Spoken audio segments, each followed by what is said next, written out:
you've driven from Reno to Vegas, then there is an old mining town that you just couldn't miss. Yeah, you really can't miss it. And one with plenty of history. Cold Wait News Now's Ben Dietz joins us with a look at the town of Goldfield in the latest episode of Silver State Sights. Well, if you've made that drive, then you're familiar with the small town. But what you may not know is that it was once the largest city in the state.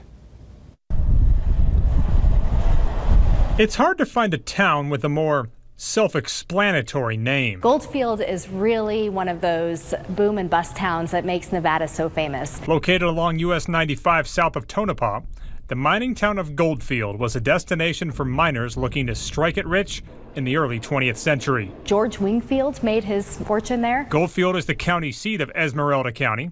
It's home to a courthouse, sheriff's office, and a recently renovated visitor center, which shows off the town's history. The history tour starts here, and I just take them out around the whole town. Jerry Fouts recently moved to Goldfield and became the town's tour guide. The picture behind her shows what it looked like in 1909, when it was at its peak. There's about 20,000 people in this town at the time. And it just kind of fizzled out after a while. The mines closed and people moved away, and now it's all but a ghost town. But it's one of those really iconic Western ghost towns, and there's still quite a bit to see there. Well, the most popular one is a hotel. If you drive through, you'll see the Goldfield Hotel, which has been shut down for years. But Fouts says it's on schedule to open later in 2019. And I also take them to the cemetery and anything that seems to have any hauntedness to it. Goldfield was also home to boxing history.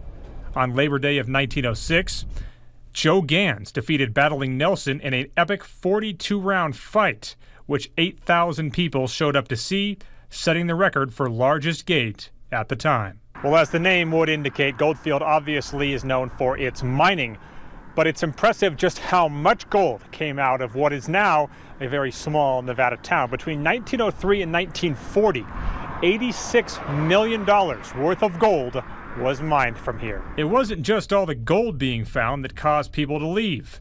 A fire destroyed much of the town in 1923.